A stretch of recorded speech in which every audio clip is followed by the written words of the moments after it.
শেখ হাসিনার রায় নিয়ে চলছে নৈরাজ্য সৃষ্টির পায়তারা, বলেছেন মির্জা ফখরুল। জামাতের আন্দোলনে নির্বাচন প্রভাবিত হবে না, জানালেন গোলাম পরওয়ার। শেখ হাসিনার মানবতা বিরোধী অপরাধের মামলার রায় কাল, নারী হিসেবে অনুকম্পার সুযোগ নেই, বলছেন প্রসিকিউটর। ট্রাইব্যুনালের নিরাপত্তা জোরদার। লিবিয়া উপকূলে ৯৫ অভিবাসী নিয়ে নৌকাডুবি, ২৬ বাংলাদেশের মধ্যে ৪ জনের লাশ উদ্ধার, বাকিদের বিষয়ে স্পষ্ট তথ্য নেই। দেখছিলেন ক্রাউন সিমেন্ট সংবাদ শিরোনাম। বিএনপির মহাসচিব মির্জা ফখরুল ইসলাম আলমগীর অভিযোগ করেছেন, ফ্যাসিস্ট শেখ হাসিনার রায়কে কেন্দ্র করে দেশকে অস্থিতিশীল করার ষড়যন্ত্র চলছে। এটি রুখতে সবাইকে সতর্ক থাকার আহ্বান জানান তিনি। একই সাথে বিলম্ব না করে নির্বাচন প্রক্রিয়াকে সমর্থন জানিয়ে নির্বাচন আয়োজনে রাজনৈতিক দলগুলোকে সহযোগিতার আহ্বান জানান মির্জা ফখরুল। শুভ মাহফুজের রিপোর্ট। মাওলানা আব্দুল হামিদ খান ভাসানীর ৪৯তম মৃত্যুবার্ষিকী উপলক্ষে রবিবার সকালে জাতীয় প্রেসক্লাবে আলোচনা সভা করে বিএনপি। সভায় ভাসানীর রাজনৈতিক জীবনের নেতৃত্ব ও আপোষহীনতার বিষয়গুলো তুলে ধরেন বক্তারা। এ সময় মাওলানা ভাসানীকে নিয়ে আওয়ামী লীগের সমালোচনা করে বক্তারা বলেন, ভাসানী ছাড়া দেশের ইতিহাস অসম্পূর্ণ। পূর্ব পাকিস্তান স্বাধীন হওয়ার ব্যাপারে যখন এইখানে স্বাধীনতার স্লোগান উঠত, মিছিল উঠত, তখন এই আওয়ামী লীগের নেতারা তারা স্লোগান দিতেন, সর্দি কাশি হাঁপানি মাওলানা ভাসানী। অর্থাৎ তাকে শ্লেষ করা, তাকে বিদ্রুপ করা, এটা ছিল আওয়ামী লীগের চরিত্রের মধ্যে। অথচ মাওলানা আব্দুল হামিদ খান ভাসানী ছিলেন আওয়ামী লীগের প্রতিষ্ঠাতাদের মধ্যে অন্যতম। পূর্ব বাংলার বা তৎকালীন পূর্ব পাকিস্তানের যে স্বাধিকারের যে সংগ্রাম, সেই সংগ্রামকে নস্যাৎ করে দেওয়া হয়েছিল।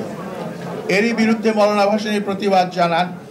কিন্তু ক্ষমতার রাজনীতিতে দেখা যায়, যেহেতু তখন আওয়ামী লীগ ক্ষমতায় ছিল, সেই জন্য দেখা গেছে যে আওয়ামী লীগের বেশিরভাগ সদস্য তারা সরওয়ার্দী সাহেবের সঙ্গেই থেকে যান, মাওলানা সাহেবের সঙ্গে আসেননি। সভা বিএনপি মহাসচিব মির্জা ফখরুল ইসলাম আলমগীর বলেন, শেখ হাসিনার রায়কে ঘিরে দেশে আতঙ্ক সৃষ্টির অপচেষ্টা চলছে। হাসিনার গণহত্যার বিরুদ্ধে যেটা ট্রায়াল হয়েছে, তা রায় বেরোবে, এই নিয়ে একটা চরম আপনার একটা বলা যেতে পারে যে একটা অনিশ্চয়তা, একটা আতঙ্ক সারা দেশে বিরাজ করছে। এই নিয়ে কোনো এটা বড় একটা অপেক্ষা রাখে না, এবং একটা মহল এটা নিয়ে বাংলাদেশে আবার একটা নৈরাজ্য সৃষ্টি করার জন্য পায়তারা করছে। বর্তমান সময়ে দেশ ক্রান্তিকাল পরিস্থিতি অতিক্রম করছে উল্লেখ করে মির্জা ফখরুল বলেন, এটি থেকে উত্তরণে নির্বাচিত সরকারের বিকল্প নেই। ২৬ ফেব্রুয়ারি মাসে এই নির্বাচন অনুষ্ঠিত হবে। এখানে কিছু গোষ্ঠী, কিছু মহল আজকে পরিকল্পিতভাবে এই বাংলাদেশে একটা অনিশ্চয়তা সৃষ্টি করতে চায়, এবং তারা বিভিন্ন রকম দাবি তুলে নির্বাচনকে ব্যাহত বা বন্ধ বিলম্বিত করতে চায়।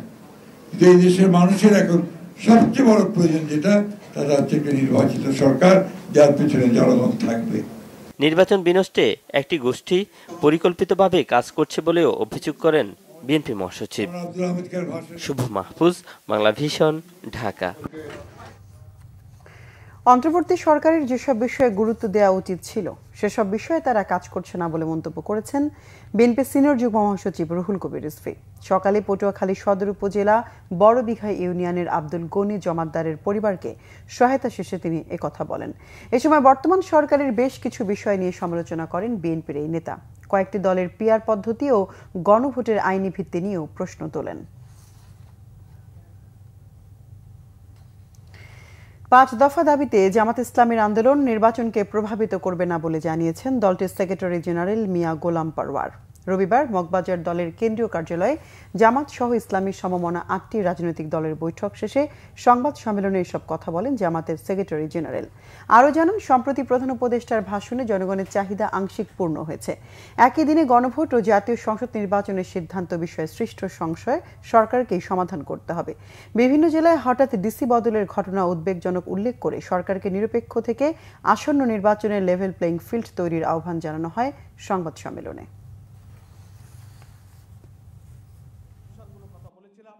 সমাধান এবং যে সংশয়, সেটা সরকারকেই ঘোষণা দিয়ে দূর করতে হবে।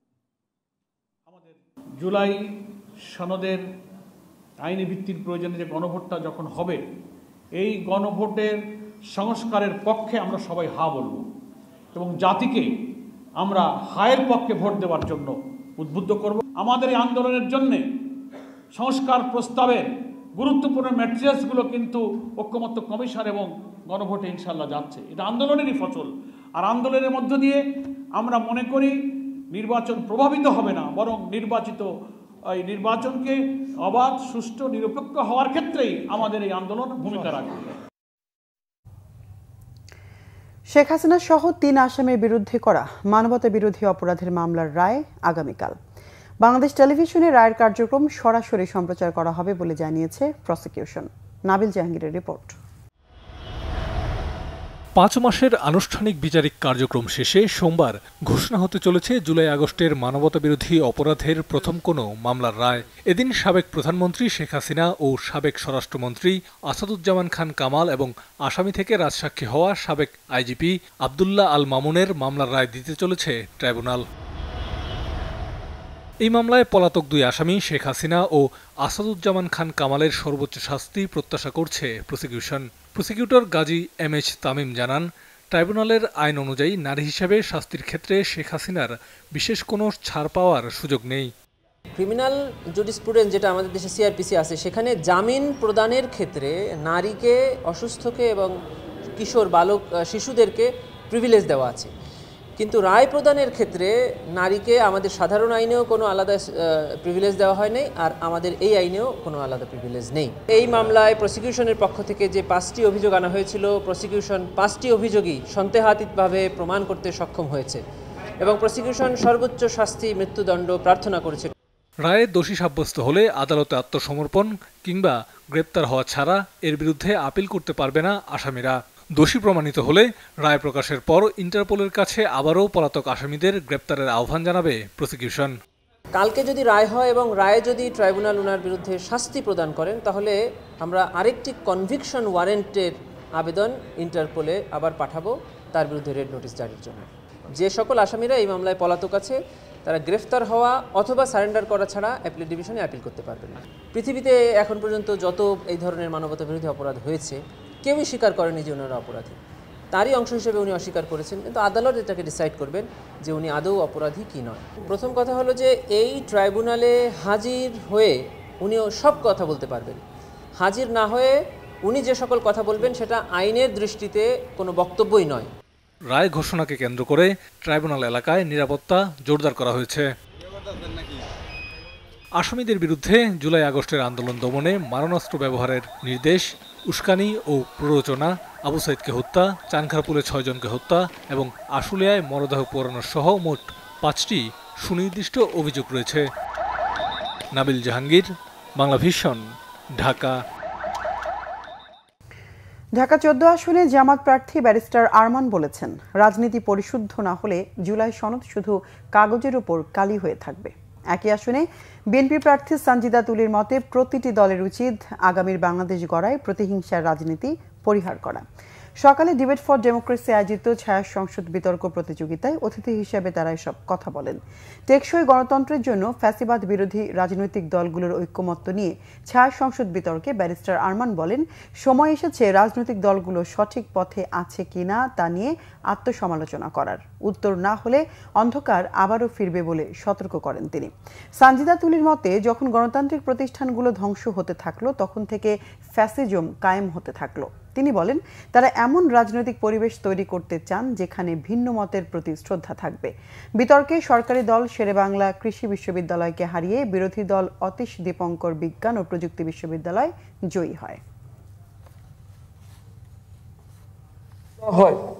যদি রাজনীতিবিদদের সম্মিলিত আচরণ পরিবর্তিত না হয়, তাহলে এই জুলাই সনদ, এই সংবিধান সংশোধন আরো একবার এটি কাগজের উপর কালির ছবি হয়ে রয়ে যাবে, মানুষের ভাগ্য পরিবর্তন হবে না। আমাদের জনগণের ভাষা বুঝতে হবে, তারা কি চায় সেটা জানতে হবে, সেই আকাঙ্ক্ষা অনুযায়ী কাজ করতে হবে এবং তাহলেই একটা সত্যিকার গণতান্ত্রিক রাষ্ট্রে আমরা নিয়ে যেতে পারবো। সবার লক্ষ্য কিন্তু একটাই, যে আমরা এমন একটা রাজনৈতিক প্রেক্ষাপট সৃষ্টি করব যেখানে অন্য কাউকে, ভিন্ন মতের কাউকে প্রতিহিংসার শিকার হতে হবে না। ভোটারদের জন্য নিরাপদ ভোটের পরিবেশ তৈরিতে রাজনৈতিক দলের সহায়তা প্রয়োজন বলে মন্তব্য করেছেন প্রধান নির্বাচন কমিশনার এএমএম নাসির উদ্দিন। বলেন, প্রার্থীরা আচরণবিধি ঠিকমতো পালন করলে নির্বাচন সুষ্ঠু হবে। রোববার রাজনৈতিক দলগুলোর সাথে দ্বিতীয় দিনের সংলাপে সব কথা বলেন সিইসি। নির্বাচনী পেশি শক্তির ব্যবহার বন্ধে কমিশনকে কঠোর হওয়ার আহ্বান জানান রাজনৈতিক দলগুলোর প্রতিনিধিরা। বলেন, গণভোট যেন কোনোভাবে হাস্যকর না হয় সেদিকে নজর রাখতে হবে নির্বাচন কমিশনকে। আলোচনায় নির্বাচন কমিশনাররা বলেন, সুষ্ঠু নির্বাচনের জন্য পারস্পরিক সম্মান ও আত্মসমালোচনা প্রয়োজন। নির্বাচন কমিশন অতীতের ভুল শুধরে নিতে কাজ করছে। আলোচনায় সিইসি বলেন, আচরণবিধি সুষ্ঠুভাবে পালন করার উপর নির্ভর করে সুন্দর নির্বাচন। রাজনৈতিক দলগুলোকে নির্বাচনী আচরণবিধি ঠিকভাবে মেনে চলার আহ্বান জানান। এদিকে জামাত ইসলাম সহ 12টি দলের সাথে আগামীকাল মতবিনিময় করবে কমিশন।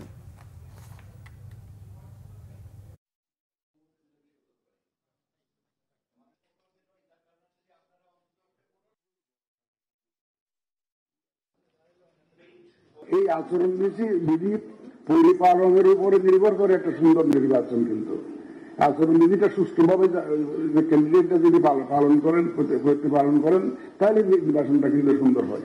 এই ক্ষেত্রে আপনাদের সহযোগিতা চাইব এবং আচরণবিধির আপনারা দয়া করে একটু পড়ে দেখবেন, মনোযোগ দিয়ে নিজেরা পড়বেন এবং আপনার দলের সহকর্মীদেরকেও আপনারা একটু ব্রিফ করবেন। এবং এটা প্রচারের দায়িত্ব আমরা তো আছি, আমরা তো করবোই, সবার সেমিনার ইত্যাদি করবো, ক্যাম্পেইন ইত্যাদি করবো।